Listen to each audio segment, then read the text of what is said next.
তাদের জন্য বাংলাদেশ অ্যাফেয়ার্সে মার্কস সবচেয়ে বেশি 30 নম্বর এখানে সাধারণ জ্ঞানের মধ্যে এই অংশে সবচেয়ে নম্বর বেশি, কিন্তু দেখা যায় যে বাংলাদেশ বিষয়বলী থেকে বাংলায় আসে, বাংলাদেশ বিষয়বলী থেকে মেন্টাল এবিলিটিতে আসে। অর্থাৎ বাংলাদেশ বিষয়বলীর কোশ্চেন আপনি এখানে গড়পড়তা মিনিমাম 35 বলা যায়, কারণ গত বছর দেখছি আমরা মেন্টাল এবিলিটি তো 3-4টা কোশ্চেন বাংলা বিষয়ও। বাংলার মধ্যে আসছিল বিচারপতি আবু সাইদ চৌধুরী, তিনি ঢাকা বিশ্ববিদ্যালয় ভিসি হিসেবে পদত্যাগ করেছেন গণহত্যার প্রতিবাদ করে। আরেকটা প্রশ্ন আসছিল জাতীয় সঙ্গীত থেকে। এখন বাংলাদেশ বিষয়বলীর কোশ্চেন কি হয়, বাংলাদেশ বিষয়বলীর কোশ্চেন অ্যাজ ইউজুয়াল এ যাবৎকালে যত পরীক্ষা হয়েছে একেবারে 35-এ কঠিন হয়েছে, 37-এ কঠিন হয়েছে, সেইটা সহ কমপক্ষে 50% question came from previous question. এখানে মিনিমাম 50% কোশ্চেন প্রিভিয়াস কোশ্চেন থাকে, এবং বাংলাদেশ বিষয়গুলোর জন্য খুব মেচিউর একটা সাজেশন থাকতে পারে, সেটা হলো কোশ্চেন ভিউ। কোশ্চেন ভিউ থেকে আপনি দেখছেন 40তমতে 23টি প্রশ্ন আসছে, 41তমতে যদি আমরা 2টা কোশ্চেনকে ধরি তাহলে 25 হয়, আর না ধরলে সেটা 23 হয়। হুবহু কমন 23টা, 41 এবং 40-এ 23টা কোশ্চেন, এবং তার মধ্যে দেখবেন যে 15 question from Bangladesh affairs. So বিগত কোশ্চেন এখানে বেশি হয়, এবং এখানে কোশ্চেনগুলো 50% কোশ্চেন সহজ থাকে, আর 50% কোশ্চেন ওই কেশব সেনের মতো থাকে। কেশব সেন, তারপর রেমিটেন্স, এগুলো থাকে 50% কোশ্চেন। সো কোশ্চেনগুলো এখানে খুবই বেশি ইফেক্টিভ হতে পারে। সো বাংলাদেশ বিষয়বলী থেকে আমি এখন অধ্যায় ভিত্তিক যে বিষয়গুলো আমি বলবো, যে অধ্যায় ভিত্তিক যেই টপিকগুলো না পড়লেই নয় সেই টপিকগুলো বলবো। প্রথম অধ্যায়,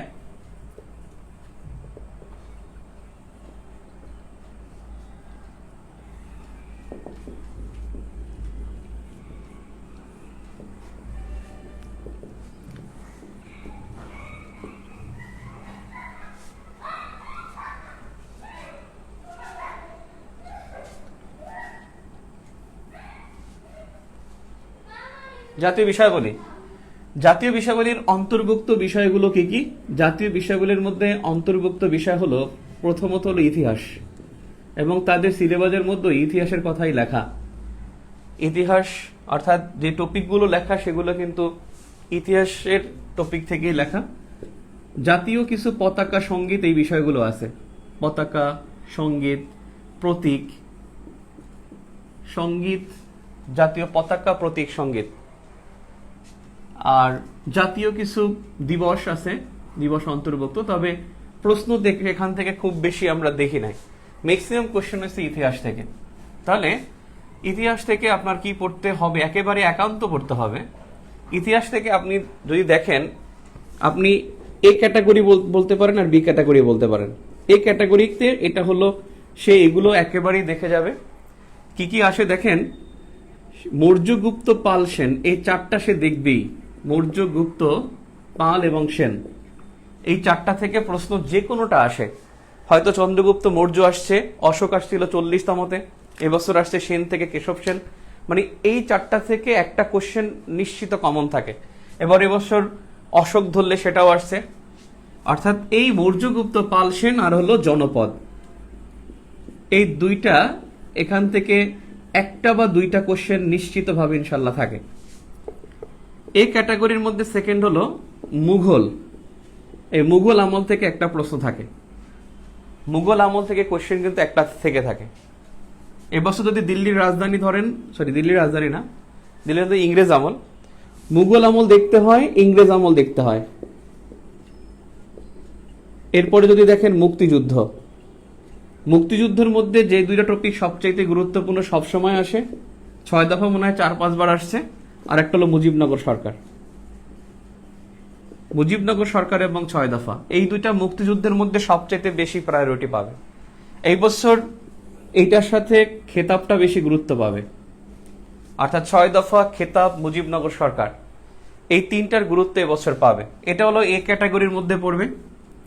আর এরপরে আপনার যদি বলেন বি ক্যাটাগরি, আপনি এটা শেষ করে, সবার আগে এটা শেষ করবেন, দেন আপনি কোন জায়গায় যাবেন?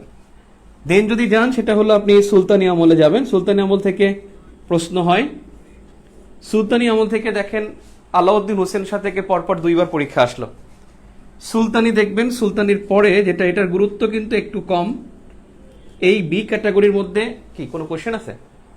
বি ক্যাটাগরির মধ্যে এটার গুরুত্ব একটু কম। নেক্সট যেটা অবশ্যই সেটা হলো মুক্তিযুদ্ধ। মুক্তিযুদ্ধের মধ্যে এখানে আপনি বাকি অংশ দেখবেন 1947 থেকে 1971 পর্যন্ত দেখবেন। 1947 থেকে 1971 পর্যন্ত দেখবেন।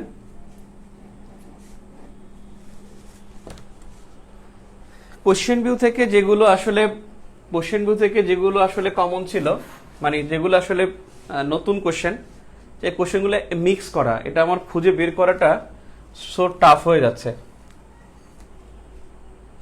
তাহলে মৌর্য, গুপ্ত, পাল, সেন, এখান থেকে একটা কোশ্চেন, জনপদ থেকে কোশ্চেন একটা আসে এবছর। জনপদ থেকে অশোকের কথা, শশাঙ্কের কথা বলতে পারেন।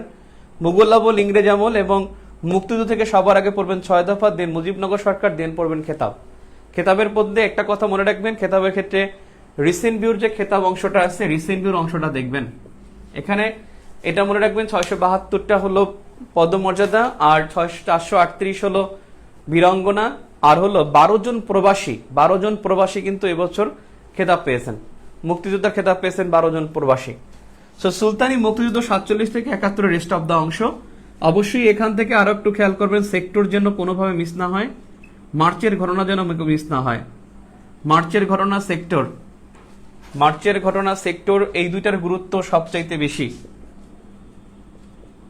আর এবছর স্বাধীনতার সুবর্ণ জয়ন্তী, তাই অবশ্যই বিজয়ের সুবর্ণ জয়ন্তী কিন্তু গত 16 ডিসেম্বর 2020-তে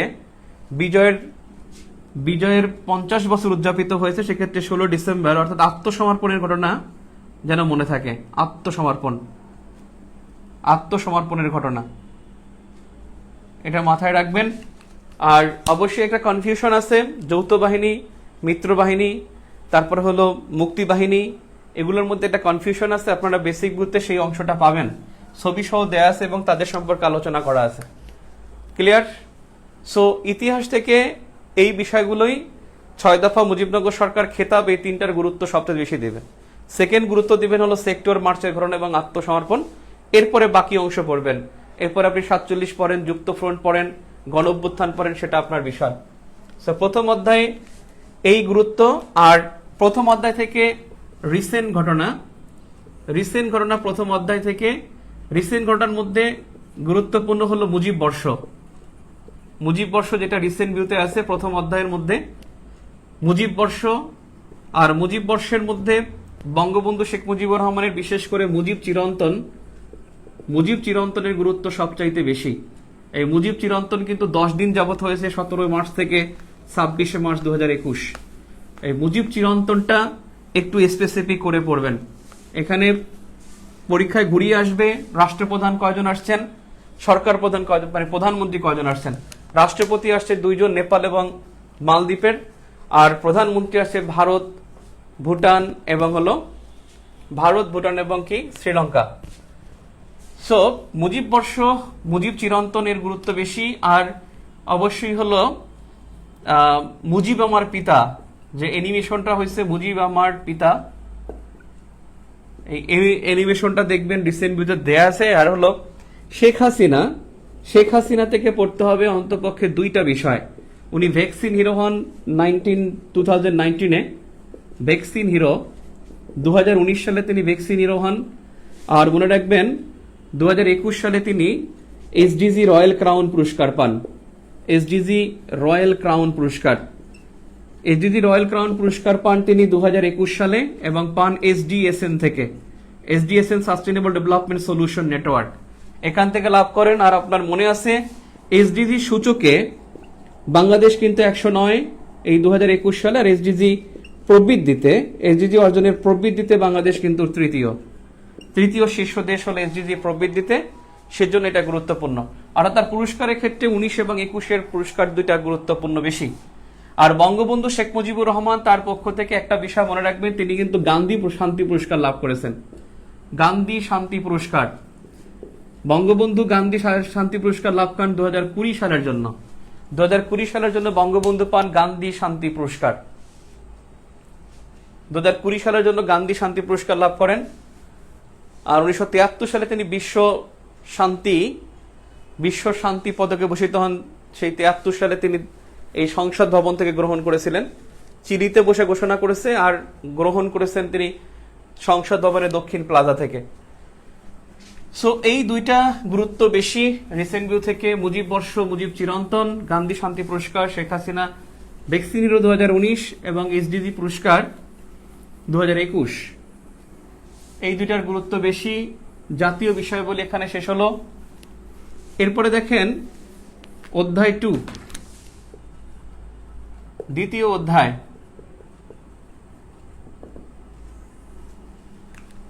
দ্বিতীয় অধ্যায় থেকে আপনাদের জন্য দ্বিতীয় অধ্যায় হলো বাংলাদেশের কৃষি। বাংলাদেশের কৃষি হলো দ্বিতীয় অধ্যায়।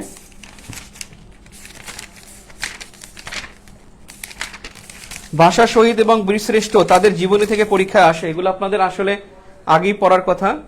ভাষা সৈনিক এবং হলো ভাষা শহীদ এবং বীরশ্রেষ্ঠ, এই 15 জনের জীবনী কিন্তু পড়বেন। 8 জন ভাষা শহীদ এবং 7 জন বীরশ্রেষ্ঠ। বাংলাদেশের কৃষি, বাংলাদেশের কৃষি থেকে বাংলাদেশের কৃষি, সেখান থেকে খুব গুরুত্বপূর্ণ যেটা, সেটা হলো সমীক্ষায় কৃষি। আপনি দেখবেন বেসিক ভিউ এবং রিসেন্ট ভিউ এর প্রথম চ্যাপ্টারই সমীক্ষায় কৃষি দেয়া আছে। সমীক্ষায় কৃষি বলতে 40.6% মানুষ কৃষির উপর নির্ভরশীল। সবচেয়ে বেশি কৃষি খামার বরিশালে, সবচেয়ে কম ঢাকায়। তারপরে হলো কৃষির জন্য 9,500 কোটি টাকা। 9,500 কোটি টাকা হলো কৃষির জন্য হলো মানে যেটাকে বলে ঘাটতি। কৃষিতে ঘাটতি হলো 9,500 কোটি টাকা, 500 কোটি টাকা। তারপরে হলো 13.73%, এটা হলো প্রবৃদ্ধি। প্রবৃদ্ধিতে কৃষির অবদান এটা 13 জিডিপিতে অবদান 13.73 বা অথবা 7.4 থাকতে পারে, কিন্তু এখানে সমীক্ষা কিন্তু 7.3 লেখা, আর অলমোস্ট বললে 13.74। আর এটা 2020 সালের হিসেবে 13.47%, 13.47%। অর্থাৎ সমীক্ষা 2021 সালে সমীক্ষায় বলছে যে 13.47%। অর্থাৎ সমীক্ষায় কৃষি, এটার গুরুত্ব বেশি। অবশ্যই কৃষি শুমারি যেটা হয়েছে 2019 সালে, এই কৃষি শুমারি পড়বেন। অর্থাৎ এটা ষষ্ঠ কৃষি শুমারি, এটা মনে রাখবেন। ষষ্ঠ কৃষি শুমারি তথ্য জানতে হবে। কৃষি থেকে গুরুত্বপূর্ণ কয়েকটা বিষয়, কমপক্ষে 4টা বিষয় খুবই গুরুত্বপূর্ণ, বিশেষ করে মাছ। কারণ মাছ উৎপাদনে আমরা বিশ্বের প্রথম, মাছ উৎপাদনে বিশ্বে আমরা তৃতীয়, আর মাছ উৎপাদন প্রবৃদ্ধিতে আমরা দ্বিতীয়, ইলিশ উৎপাদনে আমরা প্রথম। মাছ, ধান উৎপাদনে কিন্তু আমাদের রিসেন্ট ভিডিও দেয়া আছে চতুর্থ। ওটার জন্য আপনারা কনফিউজড হবেন না, কারণ ওখানে লেখা আছে কৃষি মন্ত্রণালয়ের অধীনে। কৃষি মন্ত্রণালয়ের হিসেবে কিন্তু চতুর্থ, কিন্তু আমরা ধান উৎপাদনে আমরা তৃতীয়। ধান উৎপাদনে বাংলাদেশ তৃতীয়, সেটা হলো ফাও এর তথ্য মতে। ফাও এর তথ্য মতে হলো আমরা তৃতীয় ধান উৎপাদনে, কিন্তু কৃষি মন্ত্রণালয় বাংলাদেশের সেই ক্ষেত্রে আমরা চতুর্থ। কৃষি মন্ত্রণালয় বলে চতুর্থ দাগাবেন, আর ফাও বললে তৃতীয় দাগাবেন। মাছ গুরুত্বপূর্ণ, এবছর পাট গুরুত্বপূর্ণ। আপনি জানেন 1 জুলাই 2020 সালে বাংলাদেশের 25টি পাটকল, রাষ্ট্রায়ত্ত পাটকল বন্ধ ঘোষণা করে। মোট রাষ্ট্রায়ত্ত পাটকল ছিল 26টা, একটা আগে থেকেই বন্ধ ছিল। অর্থাৎ মোট 26টি পাটকল বন্ধ হয়ে যায়, কিন্তু 1 জুলাই 2020-তে বন্ধ হয়েছে 25টা, একটা হয়েছে আগে। অর্থাৎ 26টি রাষ্ট্রায়ত্ত পাটকল ছিল, সবগুলো বন্ধ হয়ে গেছে। এই পাটের গুরুত্ব আছে। পাটের পরে যেটা আপনার গুরুত্বপূর্ণ সেটা হলো অর্থাৎ মাছ, পাট, পেঁয়াজ গুরুত্বপূর্ণ। পেঁয়াজ নিয়ে আলোচনা অনেক বেশি। আর আমরা কিন্তু খুব বাম্পার ফলন করছি, বিশেষ করে হলো আমরা কৃষির ক্ষেত্রে হলো পেঁয়াজের পরে হলো আপনার বাম্পার ফলন যেটা আমাদের, সেটা হলো আম।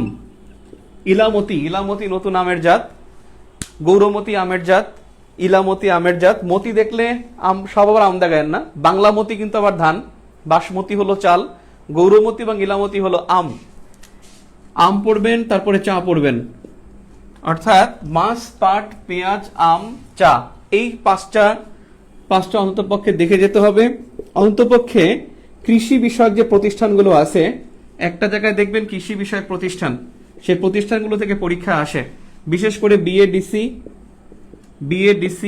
ব্রি, তারপরে বিএআরসি, বার্ক, তারপরে হলো বাংলাদেশ কৃষি গবেষণা পরিষদ, এই যে বার্ক কৃষি গবেষণা পরিষদ, এটা কিন্তু এই বছর স্বাধীনতা পদক লাভ করেছে 21 সালে।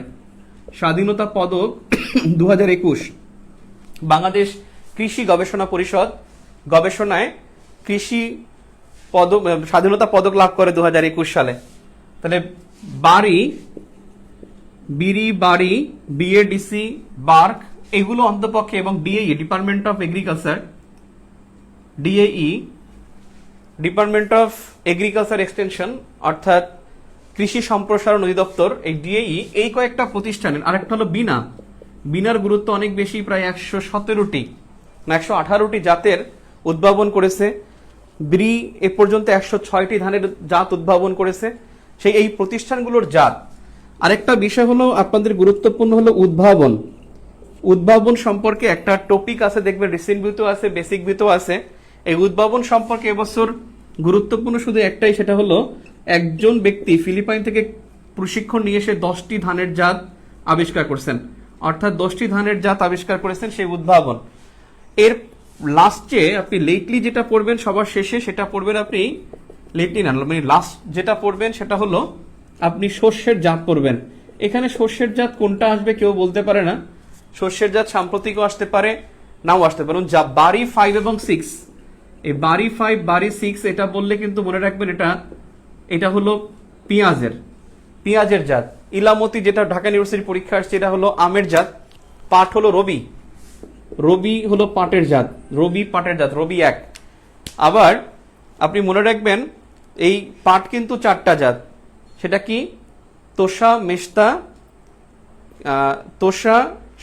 সাদা তোষা, মেস্তা ও কেনাফ, মেস্তা, সাদা তোষা, এই 4 ধরনের পাট পাওয়া যায়। আর রবিও এক ধরনের পাটের জাত। আর ইলিশটা, মাছের মধ্যে অবশ্যই ইলিশটার গুরুত্ব অনেক বেশি দিবেন। ইলিশ 86% বাংলাদেশে উৎপাদিত হয় ফাওয়ের তথ্য মতে, এবং ইলিশ কিন্তু রপ্তানি 2012 সাল থেকে রপ্তানি নিষিদ্ধ। আমরা ভারতকে যেটা দিচ্ছি এটা কিন্তু গিফট দিচ্ছি, উপহার দিচ্ছি, ভারতকে আমরা গিফট দিচ্ছি। ওকে, সো কৃষির জন্য আমি যদি দেখি এই কয়েকটার গুরুত্ব বেশি। আর খুব আরেকটা বিষয় বেশি দেখা যায়, কৃষি বিষয় কয়েকটা দিবস আছে। চা দিবস 4 জুন, পাট দিবস 6 মার্চ, আর চা দিবস হলো 4 জুন। এই দিবস কয়েকটা গুরুত্বপূর্ণ। একটা বিষয় ধান, এই ধান থেকে কিন্তু প্রশ্ন আসে। ধান আমাদের সবচেয়ে বেশি ধান হয় বোরো ধান। এই আমন, আউশ, ব্রো এই সম্পর্কে একটা বক্স দেয়া আছে, বেসিক ভিউতে পাবেন। এই ধানের থেকে কিন্তু 2বার পরীক্ষা আসছে। সো প্রশ্ন ঘুরে ফিরে এর মধ্যে আসবে, কারণ বাংলাদেশের কৃষি থেকে 3টা প্রশ্ন আসার কথা, কিন্তু 41তম এখান থেকে কোনো প্রশ্ন আসে নাই। তাহলে কৃষি সুমারিটা দেখবেন, মাছ, পাট, পেঁয়াজ, আম, চা, এটার গুরুত্ব সবচেয়ে বেশি এই 4টার। কৃষি বিষয়ক প্রতিষ্ঠান বিএডিসি, বাড়ি, বার্ক, এবং এদের দেখবেন যে এরা কি ধরনের ফসল উৎপাদন করে, কি গবেষণা করে, সে সম্পর্কে কিন্তু একটা ভালো ধারণা ওখানে দেয়া আছে।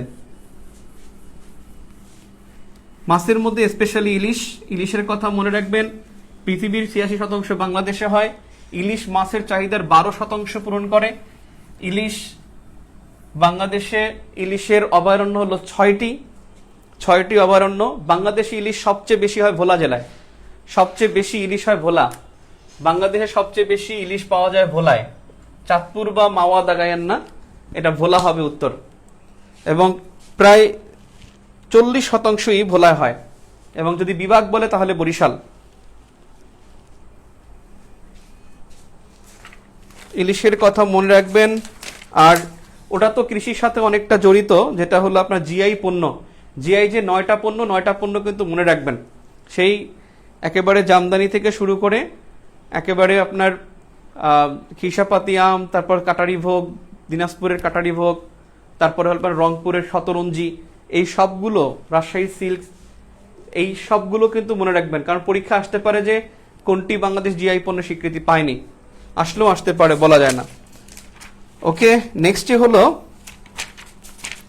বাংলাদেশের জনসংখ্যা, তৃতীয় অধ্যায় বাংলাদেশের জনসংখ্যা। তৃতীয় অধ্যায় বাংলাদেশের জনসংখ্যা। এই জনসংখ্যা থেকে প্রশ্ন কিন্তু গত বছরও আসে নাই। 41তমতে আসার কথা, কিন্তু 41তমতে এখান থেকে কোশ্চেন আসছে একটা, শুধু বিরিশিলার নেত্রকোনায় অবস্থিত এটাই আসছে। এ যাবৎকালে 6টা পিডিতে 16টা প্রশ্ন আসছে, 6টা না, পিডি হয়েছে 8টা, স্পেশাল সহ 8টা পিডিতে প্রশ্ন আসছে 16টা। তার মানে এখানে কিন্তু প্রশ্নের গতি একটু কম। তবে জনসংখ্যার মধ্যে উপজাতির মধ্যে এখানে যত প্রশ্ন আসে ম্যাক্সিমামই হলো উপজাতি থেকে আসে, তবে শিক্ষা এবং স্বাস্থ্য তা কিন্তু এটার অন্তর্ভুক্ত। সো আমি এখানে বলতে পারি উপজাতি আপনার বেসিক ভিউতে খুবই দেয়া আছে ভালো। বেসিক ভিউতে যদি কারো মনে হয় যে আমি একটা দুইটা কোশ্চেন কমন ফেলাবো, তাহলে আপনি সমাজবিজ্ঞান দ্বিতীয় পত্র বই যদি কারো থাকে, ইন্টারমিডিয়েটের সমাজবিজ্ঞান দ্বিতীয় পত্র, এটার প্রথম 3টি অধ্যায়ের মধ্যে দেখবেন উপজাতি সম্পর্কে আলোচনা আছে। যদি সমাজবিজ্ঞান দ্বিতীয় পত্র থেকে এটা পড়ে নেন তা আরো বেশি ভালো হবে। সো উপজাতির জন্য ওটা পারফেক্ট, এবং ওটা যদি না পারেন বেসিক ভিউ থেকে পড়বেন বা অন্য কোনো বই থেকে পড়েন। তবে উপজাতি অবশ্যই গুরুত্বপূর্ণ, এটার সাথে কিন্তু আদমশুমারি গুরুত্বপূর্ণ। মনে রাখবেন ষষ্ঠ আদমশুমারি, এটা কিন্তু তারিখ স্থগিত হয়েছে, 25 থেকে 31 অক্টোবর হওয়ার কথা ছিল এবং এটা কিন্তু স্থগিত। তবে এটা মনে রাখবেন আদমশুমারি করে পরিকল্পনা মন্ত্রণালয়, এইটা যেন মনে থাকে। প্ল্যানিং মিনিস্ট্রি তারা কিন্তু আদমশুমারি করে থাকে, সাধারণত যে কোনো শুমারি প্ল্যানিং মিনিস্ট্রি করে থাকে, প্ল্যানিং মিনিস্ট্রি মনে করে থাকে। আর একটা কথা মনে রাখবেন যে আমি কৃষি শুমারির কথা বলছি, এই কৃষি শুমারি হওয়ার কথা ছিল 18 সালে, সেটা হয়েছে 19 সালে, পরে রিপোর্টও তারা 19 বলছে। আর এখানে তারা 3টি বিষয়, কৃষি শুমারিতে তারা 3টি বিষয় দেখে, একটা হলো শস্য, মৎস্য এবং প্রাণী, অর্থাৎ শস্য, মৎস্য, প্রাণী, এই 3টি বিষয় কৃষি শুমারিতে অন্তর্ভুক্ত হয়, শস্য, মৎস্য এবং প্রাণী। আর অর্থনৈতিক সমীক্ষা যেটা হয়, এই অর্থনৈতিক শুমারি সর্বশেষ হয়েছে 2012 সালে, আবার 2022 সালে হবে। 2022 সালে পরবর্তী অর্থনৈতিক শুমারি হবে। তৃতীয় অর্থনৈতিক শুমারি, এটা মনে রাখবেন, তৃতীয় অর্থনৈতিক শুমারি হচ্ছে 2012 সালে, চতুর্থটা হবে 2022 সালে। অর্থনৈতিক শুমারিতে যে বিষয়টি অন্তর্ভুক্ত হয় না কৃষি, কারণ কৃষি আলাদা শুমারি হয়ে থাকে। সো আমি আবার বলি, কৃষি শুমারিতে অন্তর্ভুক্ত হয় শস্য, মৎস্য এবং প্রাণী। আর তৃতীয় অর্থনৈতিক শুমারি হচ্ছে 2012 সালে, 22 সালে চতুর্থ হবে, এবং অর্থনৈতিক শুমারিতে অন্তর্ভুক্ত হয় না কৃষি। সো ষষ্ঠ জনশুমারি, যেটা আদমশুমারি বললে ভুল হবে, অর্থাৎ জনশুমারি, আপনারা জানেন এই শুমারির নাম হলো গৃহ গণনা ও জনশুমারি, গৃহ গণনা শুমারি বা গৃহ গণনা ও জনশুমারি। অর্থাৎ এখানে আদমশুমারি শব্দটা কিন্তু এখানে নাই।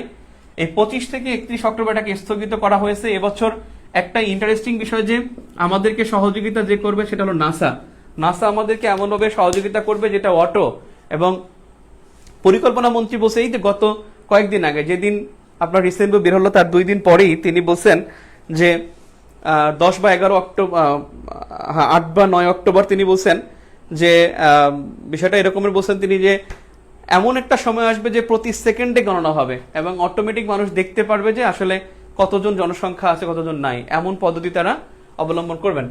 সো জনশুমারি এটার গুরুত্ব আছে, ষষ্ঠ জনশুমারি। আর একটা হলো এই জনসংখ্যার মধ্যে একটা কথা মনে রাখবেন, বাংলাদেশ কিন্তু জনমিতিক লভ্যাংশে আছে। জনমিতিক লভ্যাংশ এর ইংলিশ হলো ডেমোগ্রাফিক ডিভিডেন্ড।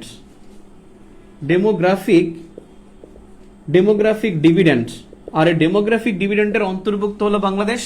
এই জনমিতিক লভ্যাংশ অর্থাৎ যেই দেশের মানুষ 50% মানুষ কর্মক্ষম থাকে তাকে বলা হয় জনমিতিক লভ্যাংশ। কর্মক্ষম মানে হলো 15 থেকে 64 বছর। 15 থেকে 64 বছরের বয়সী জনসংখ্যা যদি 50% অতিক্রম করে তখন তাকে জনমিতিক লভ্যাংশ বলে। আর বাংলাদেশ 2012 সালে জনমিতিক লভ্যাংশে প্রবেশ করে। অর্থাৎ বাংলাদেশের কর্মক্ষম জনগণের সংখ্যা 66%। 17 সালের এক সমীক্ষায় বলছে 68%। অর্থাৎ বাংলাদেশের কর্মক্ষম জনগণ 68%। এই 68% বা 66% দুইটা সমীক্ষায় দুইটা, উনি এটা 17 সালে বলছে, 2017 সালে বলা হয়েছে 68%, 2019 সালে বলছে 66%। বাংলাদেশ এই জনমিতিক লভ্যাংশে মানে 50% কর্মক্ষম জনগণে প্রবেশ করছে 2012 সালে। এই জনসংখ্যার মধ্যে কিন্তু জনসংখ্যা বিষয়ক যে আদমশুমারি বা কৃষি শুমারি আছে, সেই মানে আদমশুমারি বা সমীক্ষা আছে, সে তথ্যগুলো জানতে হবে। অবশ্যই পঞ্চম পঞ্চম আদমশুমারি তথ্য গুরুত্বপূর্ণ। 35তম বিসিএস এ পঞ্চম আদমশুমারি থেকে দুইটা প্রশ্ন আসছিল, একটা আসলে পরিবারের গড় জনসংখ্যা 4.4, আর একটা আসলে জনসংখ্যা আদমশুমারি অনুসারে জনসংখ্যার কত ভাগ শিক্ষিত, অর্থাৎ শিক্ষার হার কত, এটা সমীক্ষা থেকে বা আদমশুমারি থেকে গুরুত্বপূর্ণ। শিক্ষার হার 51.8, আর ঠিক তেমনি আমাদের কিন্তু অর্থনীতি সমীক্ষায় শিক্ষার হার কিন্তু 75.2, আমাদের গড়ায়ু কিন্তু 72.8। এই গড়ায়ু, শিক্ষার হার, জনসংখ্যা বৃদ্ধির হার, এগুলো কিন্তু এখানে গুরুত্বপূর্ণ। আমাদের 2020 সালের তথ্যগুলো এখানে বেশি গুরুত্ব দিয়ে পড়বেন। আপনারা দেখবেন রিসেন্ট ভিউতে 2020 এবং বেসিক ভিউতেও আছে 2020 এবং 2021 দেয়া আছে। আপনারা 20 সালের তথ্যগুলোকে একটু বেশি এম্পাসাইজ দিয়ে পড়বেন। এখন দেখেন জনসংখ্যার বাইরে এখানে আর কি আসতে পারে। উপজাতি থেকে গতবার একটা প্রশ্ন আসছে এবং কোনো কোনো বছর দুইটাও আসে। বাকি হলো এখানে শিক্ষা এবং স্বাস্থ্য, এই দুইটার গুরুত্ব একটু বেশি, শিক্ষা ও স্বাস্থ্য। এখন এখানে গুরুত্ব কি, শিক্ষার ক্ষেত্রে কিন্তু শিক্ষা কমিশন গুরুত্বপূর্ণ, শিক্ষা কমিশনটা খুব গুরুত্বপূর্ণ। কিছু শিক্ষা প্রতিষ্ঠানের সংখ্যা আছে সেটা। আর এখানে আরেকটা বিষয় গুরুত্বপূর্ণ, ঢাকা ইউনিভার্সিটি 100 বছর, 1 নভেম্বর তারা 100 বছর উদযাপন করবে, কিন্তু তারা আবার পরিবর্তন করে 1 ডিসেম্বর নিয়ে গেছেন। যাই হোক, স্বাস্থ্যের ক্ষেত্রে কিন্তু দেখেন কমিউনিটি ক্লিনিক কিন্তু পরীক্ষা আসছিল। এই কমিউনিটি ক্লিনিক এটা কিন্তু গুরুত্বপূর্ণ। আর অবশ্যই গুরুত্বপূর্ণ 1/62-63, অত্যন্ত গুরুত্বপূর্ণ। করোনা চিকিৎসা বা স্বাস্থ্য বাতায়ন 1/62-63। স্বাস্থ্যের জন্য গুরুত্বপূর্ণ বিষয় হলো আইইডিসিআর, অত্যন্ত গুরুত্বপূর্ণ IEDCR.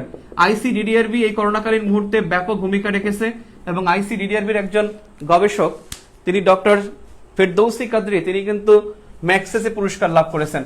ICDDRB, IEDCR, community clinic এটা গুরুত্বপূর্ণ। আর জনসংখ্যার সাথে এই স্বাস্থ্যের সাথে একটা বিষয়, পরিবার পরিকল্পনা নীতি। আপনারা পরিবার পরিকল্পনা, আমাদের যে স্লোগান, সেই স্লোগানটা ছিল আগে একটি হলে ভালো হয়, দুটি হলে আর নয়। এখন কিন্তু ছেলে হোক মেয়ে হোক, দুটি সন্তানই যথেষ্ট। এই স্লোগানে আবার ফিরে আসছে। সেই 12 সালের আগে যে স্লোগানটা ছিল, সেই স্লোগানে আবার আমরা ফিরে আসছি, ছেলে হোক মেয়ে হোক, দুটি সন্তানই যথেষ্ট। অর্থাৎ শিক্ষার ক্ষেত্রে কমিশনটা অবশ্যই পড়া উচিত, ঢাকা বিশ্ববিদ্যালয়ে না পড়ে পরীক্ষার হলে যাওয়া যাবে না। স্বাস্থ্যের জন্য কমিউনিটি ক্লিনিক, আইইডিসিআর, আইসিডিডিআরবি এবং পরিবার পরিকল্পনা গুরুত্বপূর্ণ। ক্লিয়ার? শিক্ষা এবং স্বাস্থ্য। অবশ্যই একটা কথা মনে রাখবেন, বাজেটে শিক্ষা কিন্তু দ্বিতীয় সর্বোচ্চ বরাদ্দ, উন্নয়ন বাজেটের মধ্যে শিক্ষা দ্বিতীয় সর্বোচ্চ বরাদ্দ। আর স্বাস্থ্যের ক্ষেত্রে কিন্তু মনে রাখেন, গতবার কিন্তু আমরা একবার বলেছিলাম যে নৈতিকতা এবং স্বাস্থ্য এবং সংবিধানের অনুচ্ছেদের মধ্যে আমরা বলছিলাম যে সুস্বাস্থ্য ও নৈতিকতা কত নম্বর অনুচ্ছেদ, 18 নম্বর। আপনারা যারা আমার গত বছর যারা আমার পেইড ব্যাচে ছিলেন, তাদের কিন্তু আমি পরীক্ষার 3 দিন আগে কয়েকটা অনুচ্ছেদ লিখে দিয়েছিলাম, তার মধ্যে একটা ছিল 18 নম্বর। আমি আজকে একটু অনুচ্ছেদের মধ্যে আমি যাব, তারপর আমি এখানে বলে রাখি দুইটা অনুচ্ছেদ খুব গুরুত্বপূর্ণ, একটা 16 আর একটা হলো 24। 16 হলো গ্রামীণ উন্নয়ন ও কৃষি বিপ্লব। গ্রামীণ উন্নয়ন ও কৃষি বিপ্লব। আপনি জানেন সরকার কিন্তু একটা লক্ষ্য স্থির করেছে, সেটা হলো গ্রাম হবে শহর, সেজন্য 16 নম্বর গুরুত্বপূর্ণ। 24 নম্বর হলো প্রতিকৃতি সংরক্ষণ, অর্থাৎ স্মৃতিস্তম্ভ বা প্রতিকৃতি, জাতীয় যত স্মৃতিস্তম্ভ এবং প্রতিকৃতি সংরক্ষণ। যেহেতু বঙ্গবন্ধুর ভাস্কর্য নিয়ে কথাবার্তা হয়েছে, 24 নম্বর অনুচ্ছেদ কিন্তু সেই ঐতিহাসিক স্মৃতিস্তম্ভকে সংরক্ষণ করা রাষ্ট্রের দায়িত্ব বলছে। এই দুইটা অনুচ্ছেদের গুরুত্ব একটু বেশি। সো আমি জনসংখ্যা গেলাম, শিক্ষা এবং স্বাস্থ্য, শিক্ষা সংক্রান্ত অনুচ্ছেদ আপনি জানেন 17 নম্বর অনুচ্ছেদ শিক্ষা সংক্রান্ত, আর স্বাস্থ্য সংক্রান্ত অনুচ্ছেদ হলো 18 নম্বর অনুচ্ছেদ। 17 এবং 18 শিক্ষা এবং স্বাস্থ্য। এবার আসি, 16 হলো গ্রামীণ বিপ্লব, গ্রামীণ উন্নয়ন ও কৃষি বিপ্লব। আর একটা হলো কি বলছি, সেটা হলো আপনার 24 নম্বর অনুচ্ছেদ।